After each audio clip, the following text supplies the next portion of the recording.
in these cases, particularly a new modality, not so new modality, as in it has been here for 4 or 5 years, and this is maturing. Our experience has matured enough. So I'll try to demonstrate some cases and my personal approach to using this tool in management of severe pneumonia. So conventional test paradigm, what is the paradigm in a severe pneumonia or conventional diagnosis of microbiology? It is the same since 1890s. The sample arrives at the lab, a microscope, gram stain. As a physician, many times we had, when we trained, I was an intern, so we had a microscope near our ward so that we can look at the examination, look for any gram-positive oxide, etc. Cultures, then sent to the cultures. Within 48 hours, the result come and then sensitivity, which takes further 1 day. So it is almost 3 days, broadly speaking, 2 to 3 days, when we can start a specific therapy. So what has changed in the last decade, and this is pretty important. We have multiplex PCR machines. These are previously the first generation of open PCRs were big machines. You used to very costly, they used to be in rooms, big rooms, and now we have small machines. Say this started with Cepheid Gene Expert test.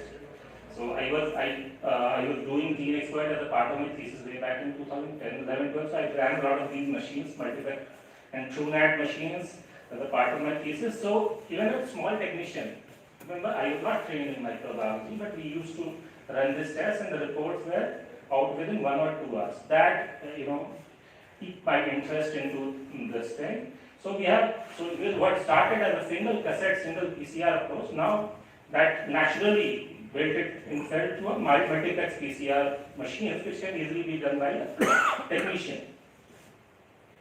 So this is NHS. In NHS, happening is, so this is a chamber outside the ICU. They are doing multiplex PCR of the T aspirates or the bowel samples, and here is genomic sequencing by nanopore sequence technology. So, and these results are available within 6 to 8 hours. It means before you give the next dose of antibiotic, you know what organisms there are and what antimicrobial resistance you are encountering. So, in the past decade, the management of infectious diseases has changed a lot. So, and this has all been a very compact tool and pretty accessible, so it can be used at point of care. And by a technician, doesn't require a microbiologist, just a technician does it. So, what are the multiplex? Currently, the most common multiplex PCR available is BioFire. So, it's a machine which costs around 40 to 45 lakhs. Per test cost is around 15,000, so it is costly. And the results are available within 2 to 3 hours. Available in vicinity also. For example, I use test from Krishna Diagnostics, which is here in East Delhi. And the price to patient is pretty cheap. Now it is going down. What started as 20K, say 5 years back, now it is the price to patient they can get for 13.5, etc. So it is pretty cheap when you consider that you are able to de-escalate the antibiotics pretty early or escalate in case of critical illnesses. Okay. So there are other multiplex PCR tools also which use open systems like Eurofins, TruePCR Kit, and there's the MedGenome X Cyton which uses a microarray approach. So microarray approach is old, but these systems were also available, in early 2014-15. We used to use a lot of them in meningoencephalitis panels, and they used to be very costly at that time, almost 40 to 45,000. Now the cost has come down a lot, almost 70 to 100 BioFire frequent it has become. It is used more in the corporate settings. So this is how a typical model looks like. So it has 34 targets. It gives you a semi-quantitative estimate of a common bacteria, qualitative estimation of the atypical bacteria and viruses. In addition, significance lies in the fact that it gives you antimicrobial resistance genes, particularly carbapenemases, which are the, as we know that the carbapenem resistance in the typical antibiotic look at the latest SICMR data, it is around 25%. So 25% of your patients will be not responding pretty well to your meropenem or carbapenem-based regimes. It also gives a estimate of your ESBLs and methicillin that is resistant to, that will respond to vanco or teicoplanin.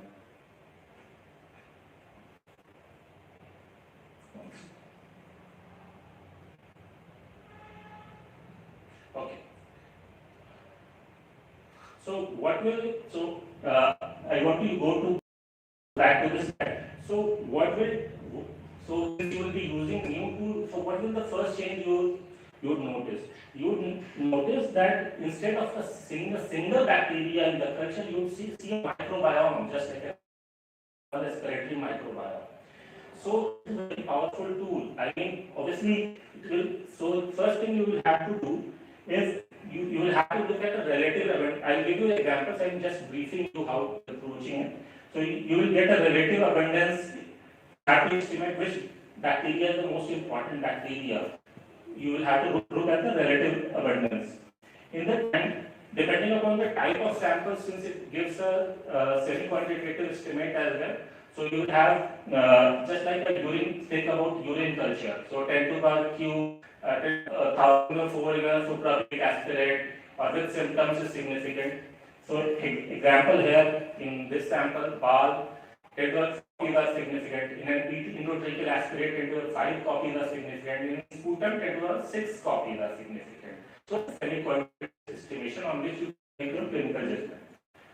Affordability would also affect your treatment choice. For example, if you the top first line treatment regimens in carbapenem could set you back by 10 to 15,000 per day. So you can use a multi-drug combination in that case, depending upon, so that the choice will be cheaper. Concomitant, so very important. So if you are getting that organism in BAL or UTI, it doesn't mean that you will be getting it in the that might be a colonizer. So if that organism is detected in blood as well, so that is a very important factor in deciding our treatment choices. Organism, some bacteria we know are pretty dangerous. For example, Klebsiella, Pseudomonas, they have to be treated. Acetylnitrobacter, you can take a chance deciding is the colonizer or is just a bacteria. Clinical response and which combination of organisms exist in the microbiome. So, what are the practical impact of multiplex PCRs? So, my use cases are most important the early detection of. Yeah, that's right. Is that okay? हाँ अब ठीक है हाँ. Okay.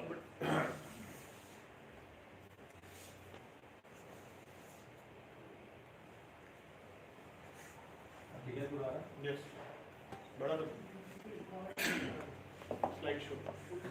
ये actually ये adjust होगा यहाँ से जहाँ यहाँ से yes the प्रोजेक्टर प्रोजेक्टर से आप ट्राई. प्रोजेक्टर की जूमिंग से करो. हाँ जूमिंग से. हाँ यही मैं कह रहा हूँ. प्रॉब्लम इज इन द नहीं पहले उसको स्लाइड शो पे करो. हाँ ठीक है. It's okay. It's fine. Okay. So, what is the practical impact of multiplex PCRs? For example, in immunocompromised transplant patients, you would want a diagnosis as soon as possible, and early detection of resistant genes. No, back to this. बेटा इसका यहाँ से projector की distance बढ़ा देना. नहीं वहाँ पे होगा यार.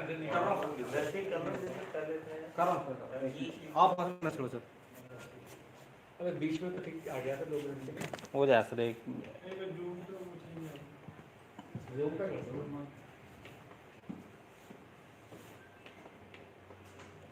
It's okay. अब ठीक है. ठीक है वो लैपटॉप से हटा दो. अब ठीक है बस. So, this is early detection of infection in immunocompromised, early detection of carbapenem-resistant genes, frequent co-detection of fastidious organisms, and most importantly, this would help in early de-escalation of gram-positives, gram-positive coverage and early de-escalation of antivirals. So basically, this is briefly an approach to carbapenem-resistant enterobacteriaceae, which I shall be dealing with within my cases. So let's start with the case winner. So this is case 1, 28-year-old male smoker, persistent cough, took azithromycin from outside. His X-ray was clear, HRCT was clear, examination had some crepitations. So his serum ProCal was 0.38. The patient was a high-profile patient and he was very insistent. His COVID PCR and flu were negative. He was very anxious that my TLC count is what are you treating me with? So initially we were treating him, giving symptomatic treatment. The doctor on UP escalated his treatment to piperacillin tazobactam empirically, just on basis of his symptoms. So here we get the panel. We saw rhinovirus and a combination of rhinovirus and a staphylococcus. So what happened? So we escalated his treatment to amoxiclav because it is methicillin sensitive, and we told there the multiplex PCR didn't help us much in the management, but it gave a patient a lot of satisfaction. He knew. So this is one of the things that patient is satisfied. We reassured him it's just a rhinovirus. He was also so we gave him augmentin and he responded within 1 or 2 days and he went home. So this is an example of an alternate application, multiplex PCR for satisfaction of the patient. So the patient knows. So it grants you immense patient satisfaction. Blood sample? No, this is Sputum sample. yes. So here it helps us in de-escalation and appropriate antibiotics for captive organisms. So what is Occam's razor? Initially we learned that viral fever you shouldn't give antibiotics, but we clearly saw here that viral infection was complicated by a secondary bacterial infection. So Occam's razor, don't give antibiotics in viral, which we have seen in practices. Once we start doing multiplex PCRs, so it leads it to Hickham's dictum, which is more common in real life, and multiple things can coexist together. That is one of the fundamental things you learn with multiplex PCR. And we showed the patient and it led to patient's case 2. So there is a patient who came to us with 22-year-old male, massive hematemesis, GI bleed. We gave him conservative treatment, we couldn't control it. His endoscopic sclerotherapy was done, and he was transfused and FFP was given, and he was transferred back from Arokchitra Vihar to us. So when he came here, he was in Piptax Clarivate, and this is his picture. So he is in ARDS. We are also concerned about multiple transfusion through Trali or TACO. So we were very concerned about that. So the labs were like this. HB of 10.2, TLC was raised, serum CAL 2.3. So initially we did a BAL just before, and then we intubated the patient. I did a focus, the ProBNP was normal, the echo was normal there. So the BAL, we had gram stains which showed gram positive cocci, and we immediately sent the sample for multiplex PCR. So in fact, I need to tell you that the PCR multiplex, since it is done by technician, so these came us before our microbiologist reported the ground stain to us, which is important in this relating treatment. So what we saw? We saw Klebsiella, Acinetobacter, and the Klebsiella had NDM, that is metallo-beta-lactam, most likely a carbapenem-resistant beta-lactam. And there was ESBL as well. So what was the impression? So it's a carbapenem-resistant Klebsiella and carbapenem-resistant Acinetobacter. So what was the intervention? Initially, the patient was on piperacillin, tazobactam, and clarinetide. So what we did was, so clearly we see carbapenem-resistant Klebsiella, which is an NDM variant. So here the first line therapy as per IDA is to use a combination of Xylocept and Astriolon. Xylocept Astriolon is the first line therapy in Klebsiella. But that treatment won't work in carbapenem-resistant Acinetobacter. It has acquired from hospital. So there you will have either use a polymyxin based combination or a pro combination of things. So what we did was we put him on a high dose sulbactam, added polymyxin and minocycline. So that took care of this combination, took care of it all the thing. And the patient was also not wanting to be on treatment of this because it was too much costly. So here is an example, the first line therapy is very costly. So patient will make choice based on that also. So, so we were also concerned about seeing multi-drug resistant. This was one of the first cases where we started using a multiplex PCR, and we were very concerned about these drug-resistant bacteria growing in our practice. So we were also, I think, can the multiplex PCR differentiate that whether it is Acinetobacter or whether it is Klebsiella, carbapenem resistant, but it cannot differentiate. yes, Which one of the two is causing. got it? Okay. It No, cannot differentiate between the two. yeah. Whether it is Acinetobacter is So yeah, I'll give you. So the Acinetobacter generally produces oxalate organisms. I don't want to go in that detail. So here the OXA48 generally. the OXA48, The OXA48. Acinetobacter generally produces OXA48, though it can produce NDM also. So it is always a bit challenging to differentiate between. That's the message I wanted that people should Yes. know actually it cannot differentiate. So this is a limitation, but you have to think if you grow a culture. So what will happen in culture? For example, I'll give you an example of conventional culture as well. So even in cultures, many times 2 or 3 columns. So many times microbiologists will give you a single report. They will take a single colony and they will give a base of so even the conventional microbiologist report mislead it. I will give you an example in the next case. That is how it happens. So this is the treatment we started on. Now this is our conventional microbiology. So it grew Klebsiella pneumoniae also. What? So what has happened? If you generally we put our slides, the bar fluid on a McConkey blood agar and McConkey agar. So the Klebsiella grows pretty fast, mucoid colonies, and the late lactose Acinetobacter, which is a late lactose fermenter, might not be picked. The technician takes out the slide, the microbiologist has the gram stain. So you couldn't pick up an Acinetobacter from it. So many times Acinetobacter will be missed. And that requires a high surfactant based approach. So that is a very thing that conventional microbiological testing might mislead you. So this is an example. So coming to, so this patient was extubated, chest X-ray cleared and discharged. So finally this was the X-ray within 6 or 7 days.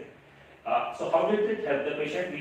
We cut off his atypical style. So it also saved money. In the longer run, I would argue that multiplex PCR cost effective in this case.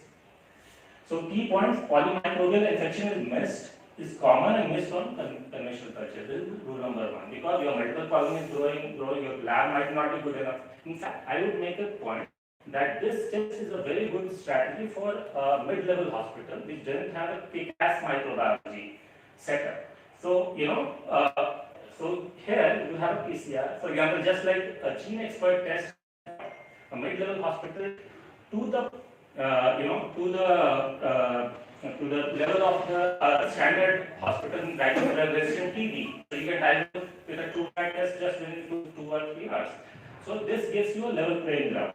So also I said growth on culture is also depend upon the differential rate of growth. For example, Klebsiella fungus in a culture will overshadow the fast growing organisms will overshadow the late growing organisms. So this test is a better differentiator.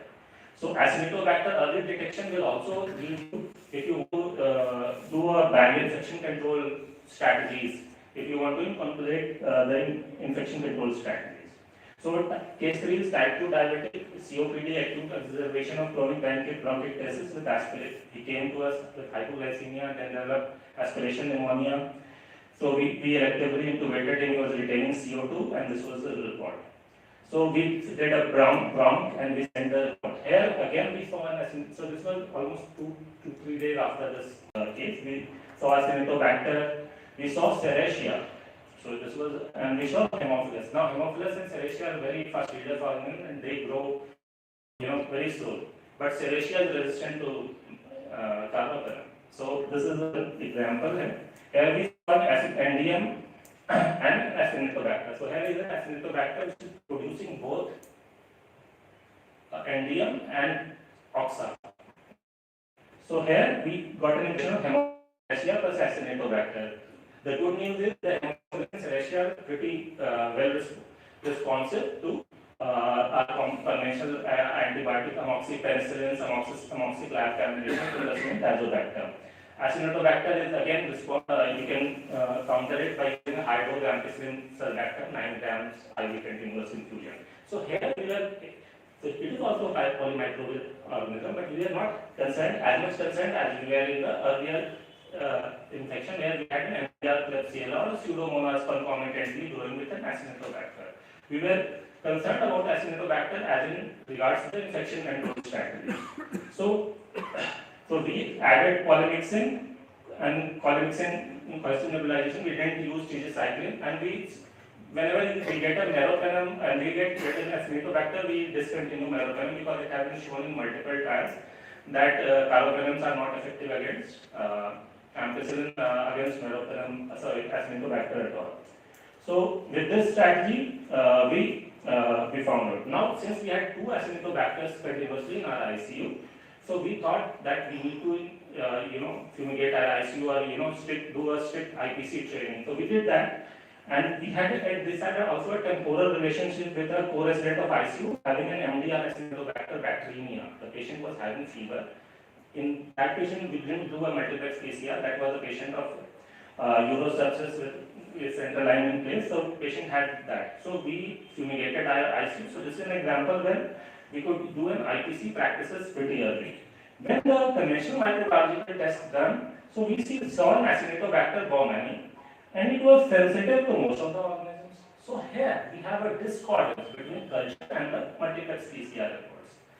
But here you have to see that many times what is happening here is you have to know the intrinsic properties of the organism. For example, Acinetobacter is never sensitive to amoxicillin.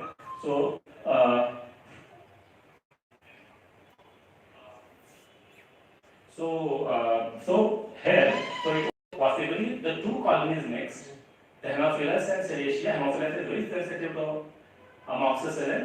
So we had a detailed discussion with our microbiologist, and we continued up with our current regime. Because that was a possibility. Haemophilus, so Acinetobacter is also late growing organism, Haemophilus is also late growing organism. So this was the possibility inculcated, and we used that.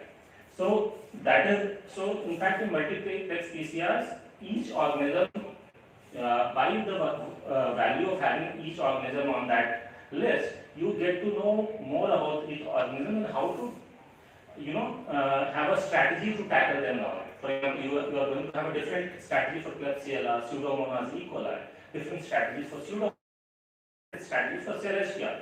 So using this tool forces you to be vigilant, to expand your repertoire, and to know about the antibiotic sensitivity in it, and in that itself, it is a very good tool that forces you to think hard. I mean, you are obviously using your clinical judgment and tools like CRP and procalcitonin, because clinical judgment is the foremost. But again, in initial antibiotic choices, it is a very useful tool. At least that is what I found.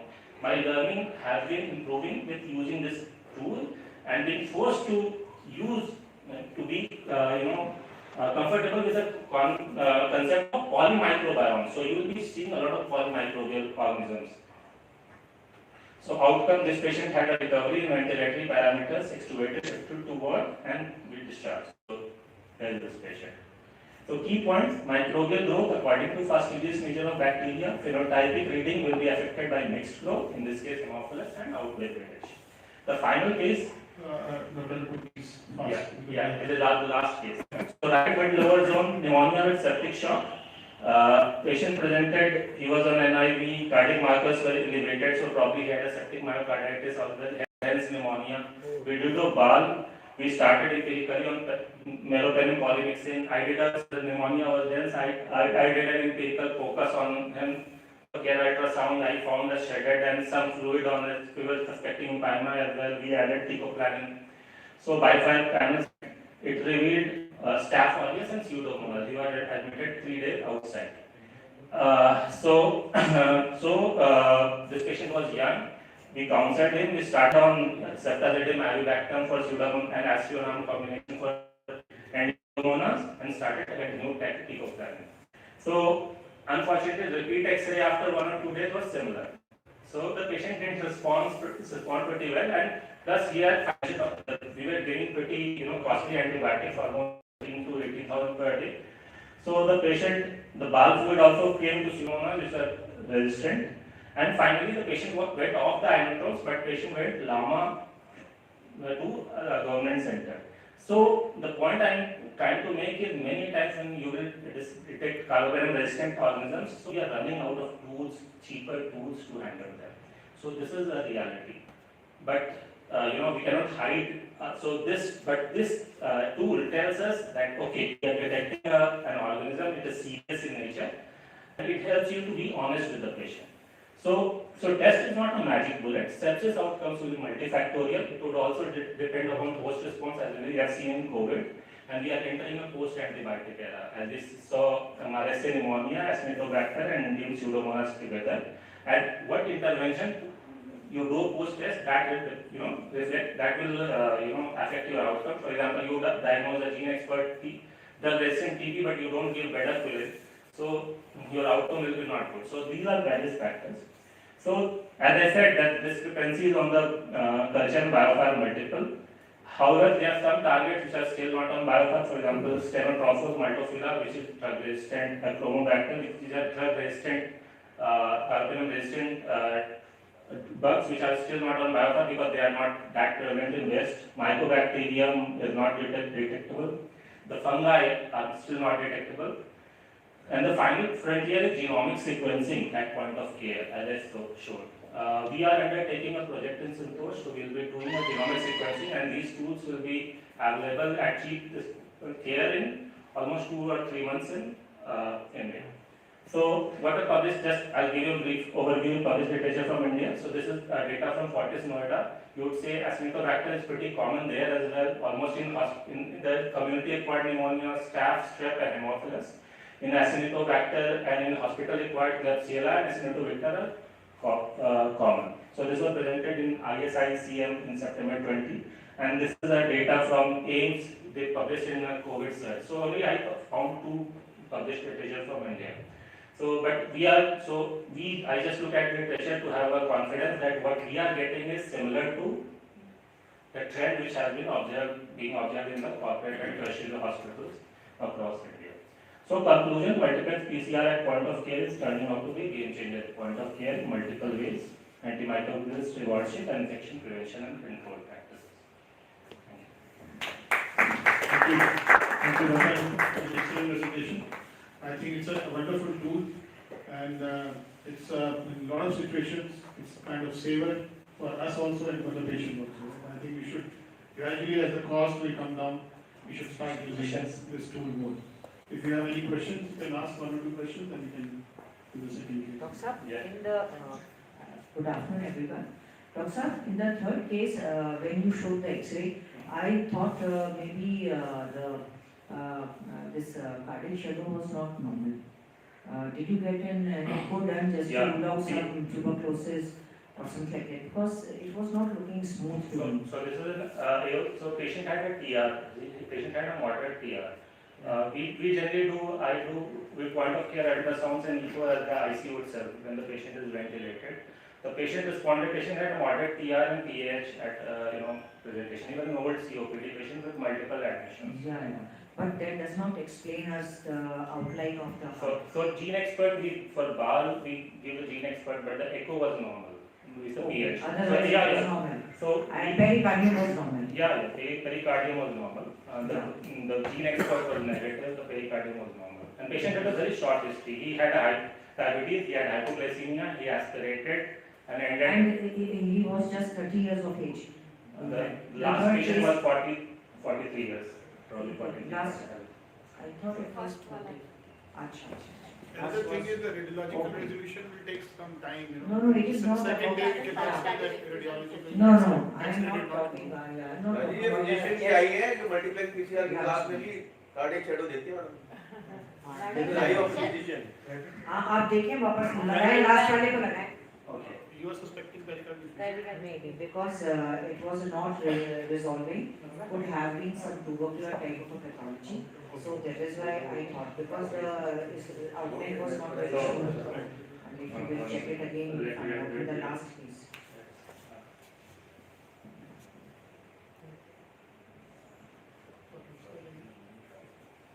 Yeah. No, this case, this is the last case, this is the last case. इसके This one, X-ray. No, X-ray. Just let us see the X-ray. Yeah. इससे पहले वाला दिखाइए. उसके बाद so as I said, in this, okay, so this is the last case, this is not case number, this is case number, ये yes, one. so this case does have, this has septic cardiomyopathy, which I told the cardiac markers were raised. Now So, see, that is. so this case did have a septic cardiomyopathy, which I showed the cardiomyopathy echo node are, but the IVC was full. We had an EF of 50% of this patient, and we were suspecting septic cardiomyopathy, which I told. I was suspecting a case number, the earlier case number 3. This is case number 4. अच्छा. Okay. So yes, so this IVC तो also. फिर 30 years वाला ही है. मेरे को Yeah, 30 years yeah, का ध्यान था. So this is case number 4. Yes, there was septic cardiomyopathy. We were keeping the fluids bit low. So the septic cardiomyopathy is pretty common. What is that lesion on the X-ray? Is she's asking.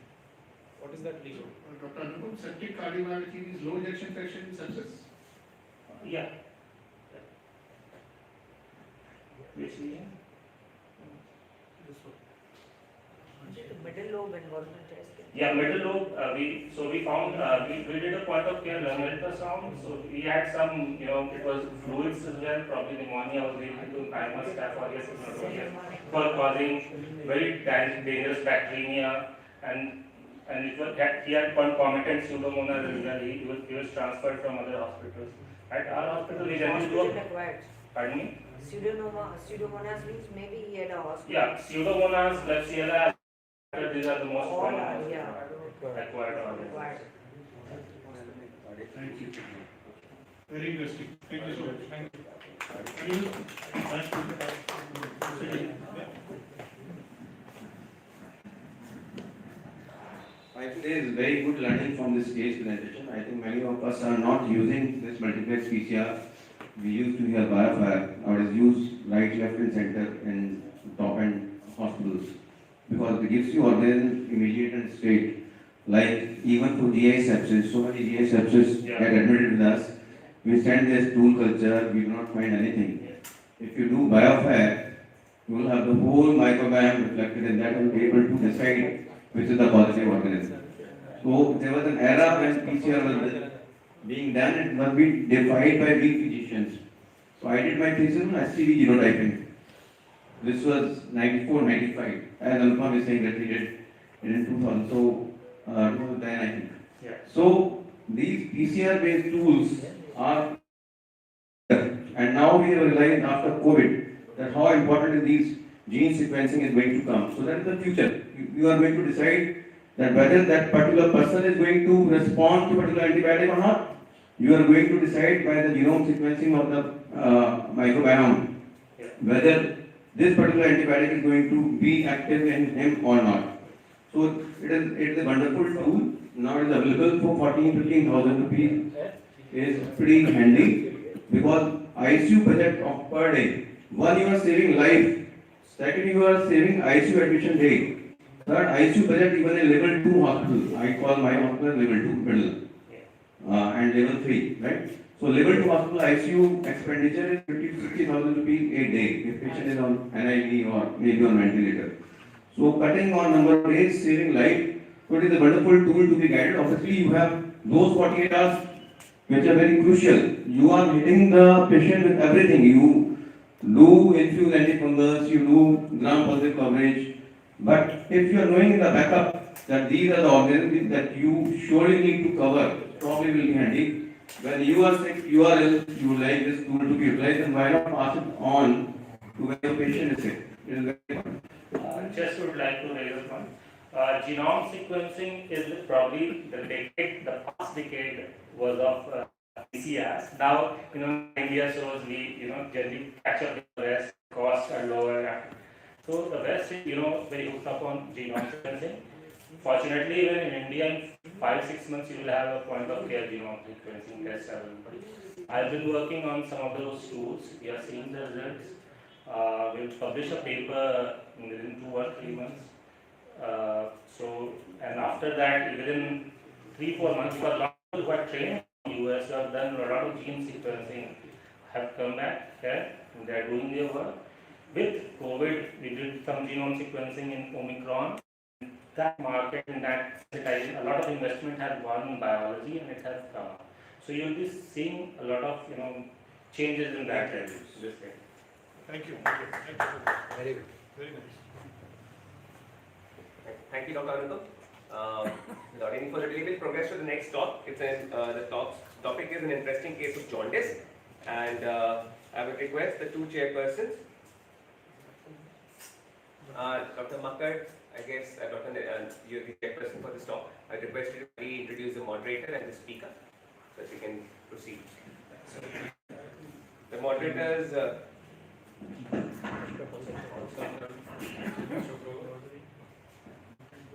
Moderator is Dr. Ashok Gawai. So then you are the moderator and the chairperson. So start the other. So I don't think they need any introductions, so we'll get straight into the cases.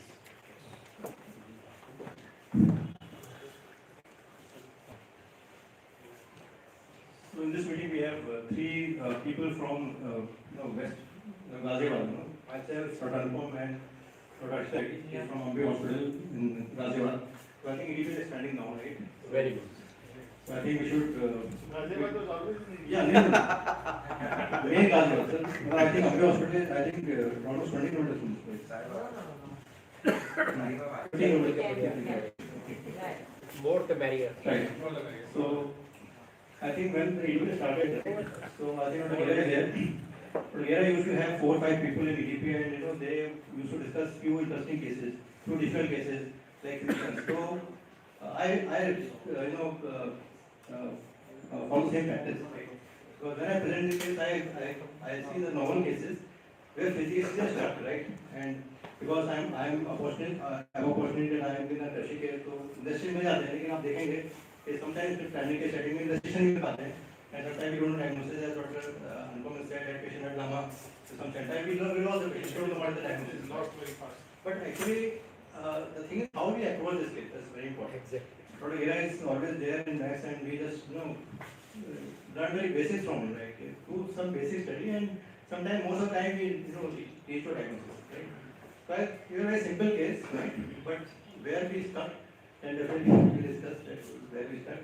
And Dr. Paras will agree with me that I don't present simple cases at times. So some lots of that case. Right? And this is the EDP is all about, sir. This is interesting case we discussed at time and reached to a certain diagnosis. And we have our 30 residents, Dr. Satyagata from Kolkata, and we will be presenting, and we will discuss in between what is there. So, jaundice is very common, and you know that AVH and a lot of tropical fevers are going on, and dengue and malaria. We see a lot of patients of bilirubin. So, I just want to have your opinion. What is the highest level of bilirubin have you seen in your practice? I've seen 37, 37. 40. So, Dr. Paras, which was the diagnosis of 45 bilirubin? Do you remember? Yeah, I'm talking about infections. Right? So, 55. 55. Sickle cell intrahepatic cholestasis. So, bilirubin 55. I think I have seen a lot of high bilirubin. So, this is my case that the bilirubin going up, and you don't know what is happening. So, Shambhu, you are looking very smart today. Can you have the slides? Sir 5 minute चावल दे समय time दिए थोड़ा चावल बोलता कि fitting हो What was रही है the bilirubin of your case? Maximum very bilirubin? right so it's interesting as on this so thank you for presenting the case, and we'll take some discussion and then we'll move on. Thank you. Good afternoon, respected faculty. So today's case is an interesting case of jaundice.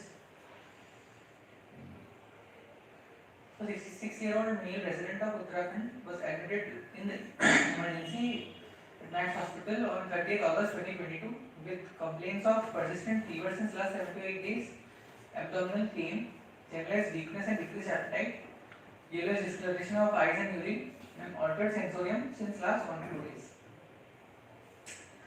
There was no significant past history, no comorbidities. He was a non-smoker, non-alcoholic.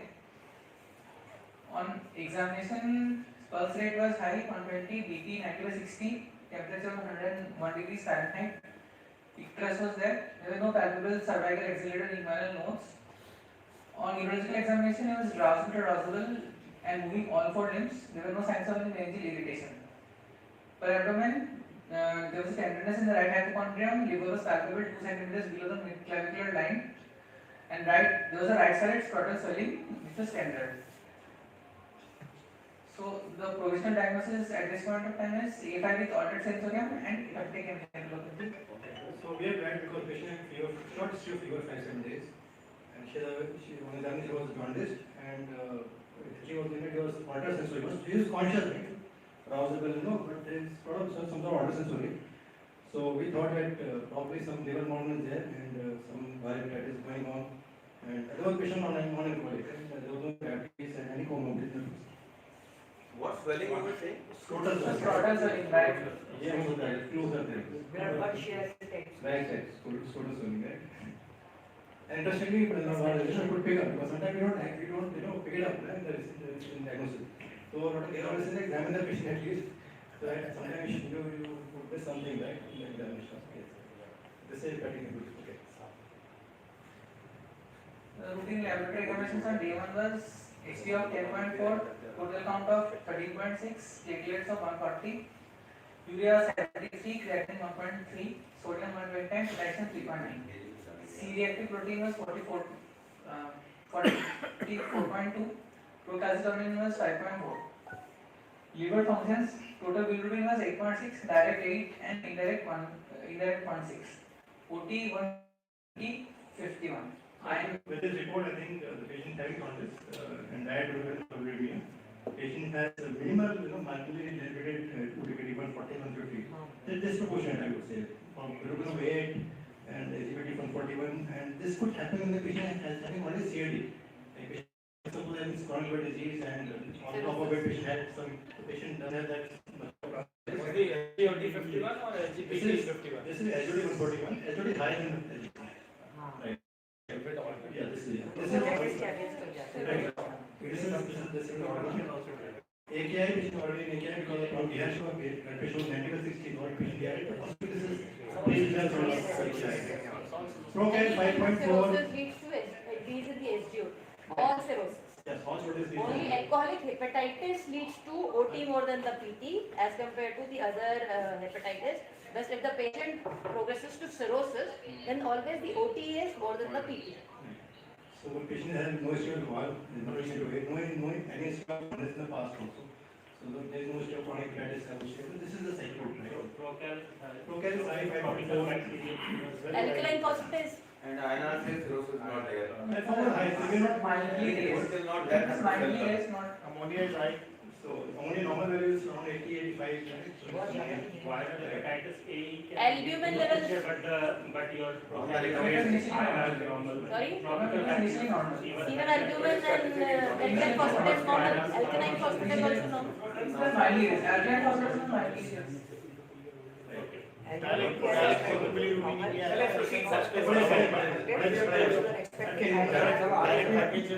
Ammonia was 161.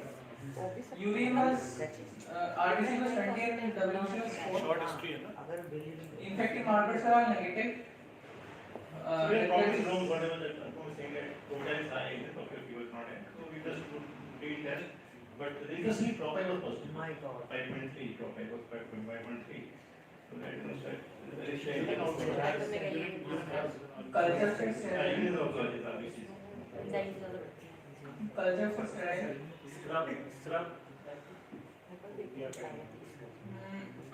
Culture report तो बात है ना What was the preference smear?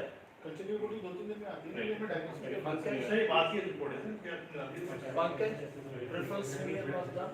Reference में sir everything what nothing some sort of leukocytosis but greater so no normal cells were my leukocytosis है so this is Chest X-ray showed blunting of bilateral positonic angles. Ultrasound showed hepatosplenomegaly and normal echotaxia of the liver. Scrotal ultrasound revealed right-sided epididymolysis with localized anechoic collection and echo was normal. Ultrasound में IHBR normal. Dilated enough. Liver was normal, it was normal there, and it was there many infections. I think it was normal, and there was no dropback was positive, right? Huh, That's what we were saying, 5.3 is there. yes. So we got a conversation, there's something going on. ECG was normal. इसी type की बोलते हैं Tachycardia. 120 100 में Okay, which is expected with 90-60 BP. Yeah. Yeah. Okay. So, treatment started with intravenous ceftriaxone along with IV fluids, inotropes, and other supportive management. What were we thinking? पहले तो बताओ. Right. So this is fever, febrile illness, with some jaundice, not deep, jaundice. Right. All biomarkers needed. Sir enzyme भी बढ़ी है ना, enzyme भी बढ़ी है तो वायरल हेपेटाइटिस Because वो शोल्डर में कुछ चल रहा I will refer with you. If a patient is having, he's going into necrosis of the liver, he will have low enzymes, but rise in the bilirubin. Yes, there is no time And to he is wait. also, 7 to 8 he is days also time, yeah. obtunded. His brain function is not very good. He is a little obtunded. So we can think about that because they were suspecting hepatic encephalopathy also. Yes. So in this type of scenario, we can consider this viral markers for hepatitis. Yes.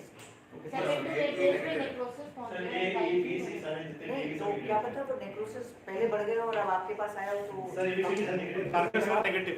Sir biomarkers negative करके ठीक है आपका D होना क्या हुआ है? Total sir आपको इसका कहीं से कुछ सर वो डी होना क्या हुआ है? sepsis 5.4 तो काउंट बढ़ गया सर JB होगा तो he might be septic shock with acute jaundice हो गया I think sepsis में jaundice सर हाँ बिल्कुल हाइपोक्सिक ठीक है because BP90 है तो भी थोड़ा सा बढ़ा था सर 2-3 लेकिन उससे प्रॉब्लम है कि उसमें एसिडिटी बहुत बढ़ जाती है more than 1000. Skinning hepatitis More than 1000. OT PD OT more than 1000 इसमें पता नहीं चला पर होता है अगली स्टेज होता है बड़े ठीक है देखते हैं अब से दूसरी स्टेज और राइट तो हम क्या करेंगे इसमें व्हाट वी विल डू भाई हम एंटीबायोटिक और कल्चर से भेज देते हैं तो सेप्टेम्बर में शुरू देते हैं हम लोग एंड फ्लूइड देते हैं तो बीपी लो था उसका तो हमने ठीक है तो we want go high antibiotic right सल्फम से But if they scrutiny, Procel, pay or Ancap, pay altered Centurion may with bilirubin so high if you are saying septicemic jaundice and CRP so high, I would be comfortable with ceftriaxone you alone. know मैं नहीं comfort So one question. मेरो पहले और doctor side मेरे को Before we get into minocycline or antibiotics. नहीं sir हमने One question, Dr. Mankar. One question. With a little bit of transaminemia, SGOT 140, bilirubin not too high, patient presented with hepatic encephalopathy. Is it? Not say hepatic encephalopathy. It is not hepatic encephalopathy. You know to start with because the liver enzymes are not so Septicemic delayed. encaph as of now. Probably septicemic encephalopathy at this point And in we have time. hyponatremia also. Yes, exactly. Hypernatremia was 129. So this obtundation doesn't correlate well with the liver. It is either intrahepatic cholestasis or infective. इसका GGT कहाँ पे है? वो सब मारने पड़े थे बहुत सारे नहीं मारने Margin बढ़ाया तो ये मारने का मुझे not idea you can have growth hormone that is also I think normal because INR is near to sir normal. अभी दिस बढ़ गया। Discussion Why are we not thinking of a meningitis or a meningoencephalitis kind of a thing? Back signs नहीं है. Back signs are sometimes not present. Sir थोड़ा ठीक है चलिए आगे चल आगे बढ़ते खत्म होने वाला है. So bilirubin went up to I think 40. So this is what is actually normal of this case that bilirubin goes sky shooting right. मैंने इसका CT नहीं कराया. कौन सी सर पेशेंट को ठीक है सर बोलना हमने तो एक बार CT भी करवा दिया। काउंट बढ़े 40 और दिखा नहीं नहीं मेरे पास भी ऐसा पेशेंट बट है। ये जो इसका एलजीबी था वो 200 तक अड़ गया सर वो इसके ऊपर उठाए सर और LGB 92.7 this is ammonia in that 927 या 92.7? 9.7 तो 1000. ammonia 352 तक गया हमारा liver then INR was 22 and someone point was going to be so liver not हो गया तो अगर आप बोलोगे liver not नहीं तो I would not say liver not no 40 billion was ठीक है then PK under 2 ammonia is 300 plus so is going to be cutting equal right okay so diagnosis would be definitely this patient of AFI going to ferment hepatic and all because bilirubin is very high hepatic capacity was high in India and we have right bilirubin right so next we started the treatment and taking it to जो time of patient unconscious है ये तो antibiotic अभी वही तो ना बड़ा बदल दिया होगा उसका कई ऑप्शन आपने कवर कर दिया ना we have started because rate has become plus toxic yes your culture summit is stress है culture आते 40 hours stress है के appearance high this program रहा हमारा epidermolysis होता है वो सिस्टम रहा malaria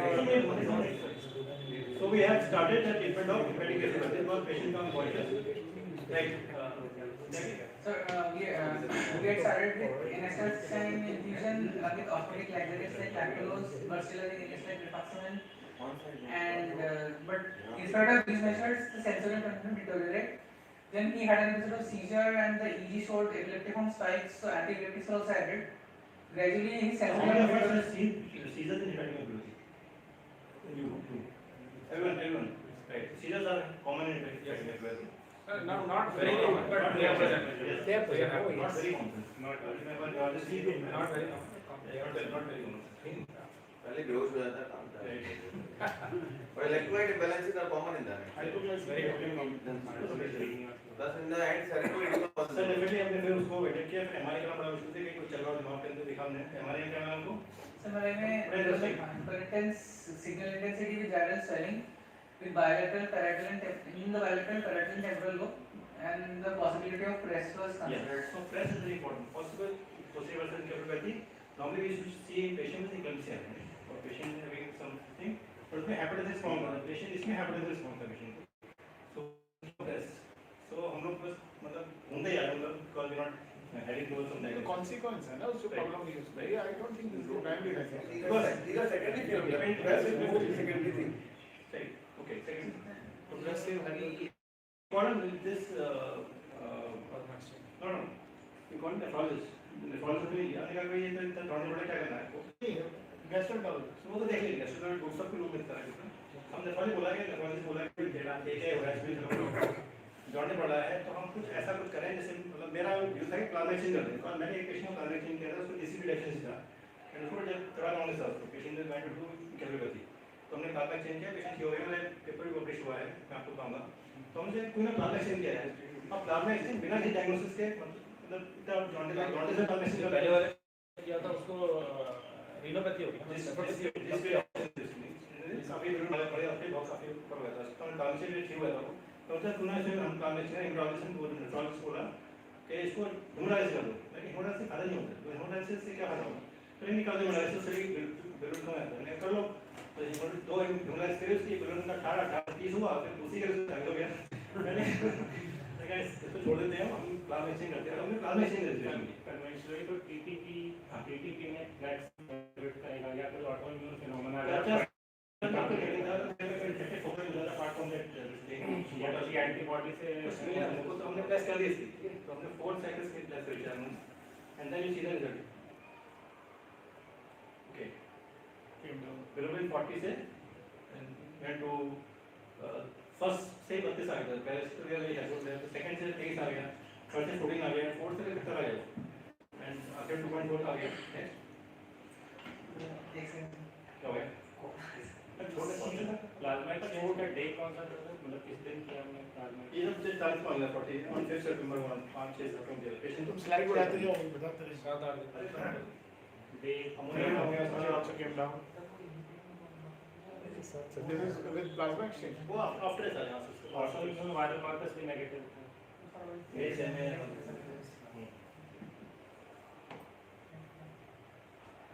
Next slide. particular reason the cause का नहीं जानते incidental. Next slide. ड्यूटी का हो गया Jury 927 था क्या? मुझे हो गया आईना भी कम हो गया तो ऐसे क्या कर दिया तो डायग्नोसिस किसी ने आता है हां इसके नेक्स्ट और आगे हो गया तो क्या क्या हुआ right So with continued medical management, the patient showed consistent improvement over the next 4 weeks and gradually sensory returned to normal. The swelling decreased in his scrotum. He was extubated and then shifted to ward and there was further improvement and finally the patient was discharged after a peak of 40 days of hospitalization. right आपकी बात कर लेते doctor जो testicular legion था हाँ, उसमें मैं- sample वेंपल ले लिया सर वो भी वो ठीक हो रहा था नेक्स्ट टाइम वो ठीक हो गया नहीं लेकिन उसमें जो सैंपल वेंपल ले लिया नाउ ये पेशेंट अटेंडेंट जो थे अटेंडेंट में खाली थे 40 किलोमीटर पहुंच गया डायग्नोसिस नहीं मेरे पास सीजर आ गया पेशेंट कॉन्शियस हो गया पेशेंट मेंटल चला गया वी आर फुल ऐसे तो ये जो हम लोग बात करते हैं कि कॉन्शियोसाइटोसिस थोड़ा सा हाइपोप्रोसिस प्रोकैल बढ़ा हुआ तो हमने टॉपिक क्या सोचा था हमने स्क्रब का भेजा था स्क्रब टाइफस रिपोर्ट देर से आती हुई तो स्क्रब टाइफस रिपोर्ट आई पॉजिटिव और जिस दिन स्क्रब टाइफस रिपोर्ट पॉजिटिव आई थी तो हम लोग की फैमिली होने वाली थी ये सब हमारे हमने तो मैंने कहा इसकी स्क्रब की रिपोर्ट आ गई कि स्क्रब पॉजिटिव आ रहा है स्क्रब पॉजिटिव आ रहा है तो कोई बात नहीं फैमिली बुला दिया मैंने इसमें एक चार्ट दिखाया था तो मैंने हमने देखा था हम मिला नहीं मैंने ऑफिस से देखो मैं मीटिंग में जा रहा था मेरा डिसीजन बोला युवा थे तो मैंने कहा कि यार उसमें एक चार्ट देखो मैंने कहीं ना कहीं मिल जाएगा मतलब क्योंकि actually in the corporate setup what happens that we rely on residents के रेजिडेंट्स आगे देख लेंगे एंड दैट्स है कि हम लोग के एग्जामिनेशन बहुत अच्छा देते हैं ऐसे पेशेंट में you should not miss anything हमने काफ़ी कुछ किया इसमें डेफिनेटली सही भी हुआ पेशेंट बट अगर एग्जामिनेशन कुछ चेंजेस कर रहे हो तो वो कभी कभी ब्लेंडर आता है तो ये डॉक्टर को आगे देखना बहुत जरूरी है प्रेजेंट करने का तरीका होता है लेकिन प्रॉब्लम इस केस में थी इसकी स्टोरी थी कि इसमें कपड़े भी नहीं उतारते हुए ऐसे दिखा तो nobody has seen it this is हमारी तरफ से गलती थी बिकॉज हम अपने रेजिडेंट ट्राई करते हैं रेजिडेंट भी कभी कभी पेशेंट आईसीयू में रहता जब पेशेंट आता है आईसीयू में रहता है आईसीयू क्या होता है ना थर्ड सेमी क्लोज होता है तो वो आईसीयू वाले मेरे घर पे नॉर्मली जब हमारा वार्ड में आता है सब लोग देते हैं बट हम लोग देखते हैं इसको बट आईसीयू वाले मोर होते हैं लेकिन हमारा ओनर जैसे घेरा में बोलते हैं कि कोई पेशेंट कहीं भी हो ओनर हमेशा आपके रहता है चाहे आईसीयू वाले होम से कोई देख रहा हो जो प्राइमरी फिजिशियन है उसका होम होता है रिगार्डिंग एवरीथिंग चाहे जो भी देख रहा हो तो मैंने we are just call the family meeting मैं I just going to tell the family members I call my resident क्या तो किसी ने किया उसको ठीक है तो क्या हुआ सर सो बिफोर दैट आपने स्क्रब टाइफस के लिए क्या किया था? Which investigation came positive? serology normally तो गोल्ड स्टैंडर्ड है पीसीआर हो but PCR not being done right हम लोग serology पे करते हैं वर्क तो serology कभी-कभी आई डोंट नो मतलब डॉक्टर बोल that I don't know it's not 100% but gold standard would be still a PCR 75 even standard PCR no it is only 75 to 80% sensitive yeah even serology right SR भी 50% में I guess ठीक है 100% इसमें platelet counts कितने थे right platelet count हमेशा ठीक है प्लेटलेट काउंट भी पेशेंट टाइप से नीचे आ जाता है कभी ध्यान नहीं देते So the typhus mimics Right. so dengue fever. So just DD, yes, you are right. So DD fever with jaundice is first chart में देखना तो मैंने ऐसे ही लगाया है that fever jaundice would be viral bacterial protozoa. Viral में सारे hepatitis, viral markers, मतलब hepatitis A, B, C, E, and cytomegalovirus exchange virus, and we have seen few CMV exchange viral hepatitis also when there is no viral marker positive. Right, HIV and yellow fever is patient not immunocompromised such that we have bacteria, typhoid, paratyphoid. But typhoid, jaundice होता है इतना नहीं होता, 40 नहीं आता. And leptospirosis, as somebody has said, leptospirosis, Bill's disease, the patient goes into the second incapacity. Lapsing fever, sepsis, typhus fever, and mycoplasma pneumoniae can also cause this symptom. The protozoal is malaria, hemophilia, scariasis, and the patient is having fever, hepatitis viral, we have dengue, acute hepatitis, and HIV, CMV, Epstein-Barr. And bacteria we have brucellosis, anthrax, leptospirosis, Q fever, lapsing fever, it's infections. तो हमने scrub भेजा scrub भी वो report positive आ गई उसकी IgM was positive, right? So we saw we asked the president to examine, and this is scrub typhus was positive, and you can see यही Oh करता है. my goodness. You don't have to search, you have to open the clothes. This is here kind Open to close. right? Right. So this is classical XR that we use. This is a copy, book of this XR which was sitting there, right? Okay, so scrub typhus definitely. A few words about this, and I have presented one scrub typhus before also. It was very interesting. But I would go to come to case this again. That what scrub typhus can cause? Drop eye, fever, right? Because of myocarditis. The culture of the neurons or Suzuki, the gram-negative Coccobacillus, oblique parasite, and lax lipopolysaccharide cell wall. It is maintained by ovarian transmission of the strombolian mites that acts as both as host and reservoir. So after hatching 20 larval mites, Shiger's organism, the only stage that feeds on the host, inoculate organisms to the skin. Infected Shiger's are particularly likely to be found in areas of heavy scrub agitations during wet season in patient from Uttarakhand, right? So we have to look at all the things, right? Patient coming from Uttarakhand, okay? So mites lay eggs and humans are accidental host. So liver involvement is usually in the form of mild acute that's very important, with minimal hyperbilirubinemia, vasculitis, and rarely fulminant body failure. No? Very less cases of fulminant body failure have been reported in scrub typhus. So our patients that had fulminant body failure and went on to develop hepatic encephalopathy with seizures, so not responding to initial optimal medical management, finally responding to plasma-exchange therapy. So there have been only a few case reports of strep typhus leading to fulminant hepatic failure, responding only to plasma-exchange therapy, because we are start toxicity also in this patient, right? So this is abstract, because there in general, like strep typhus, we all know, caused by Odisha, reported precipitating frequent outbreaks in Asia Pacific belt, user condition of a median incubation period of 10 to 14 days, stretches from economic extra, high grade fever, central skin rash, jaundice, regional nephropathy to frontal headaches, complicated time by myocarditis, right? This is myocarditis probably is happening, so this stroke could be there because of that. Acute respiratory syndrome, ARDS, which is very common, and we have presented one case of ARDS also, strep typhus, AKI, encephalitis and shock. So all the patients with typhus in therapy do display mild liver injury, fulminant hepatic failure is rarely reported.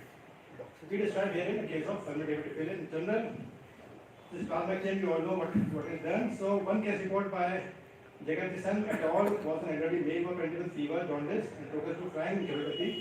Second to strep typhus was treated with antibiotics and responded adequately to discharge after 7 days.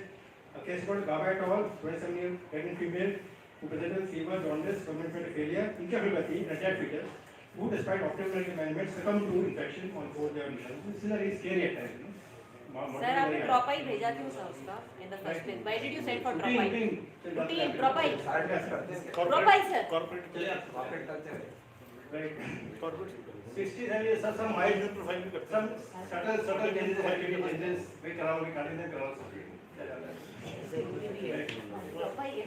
So, regarding the neurological manifestation, just 2 slides. Neurological manifestation, because strep typhus is supposed to eradicate from here, but we do see cases now. In Delhi, we have few case reports from Delhi only. The neurological manifestation of strep typhus is not uncommon but are diverse. Meningoencephalitis is classical manifestation of strep typhus, but cerebralitis, anal palsy, transomalitis,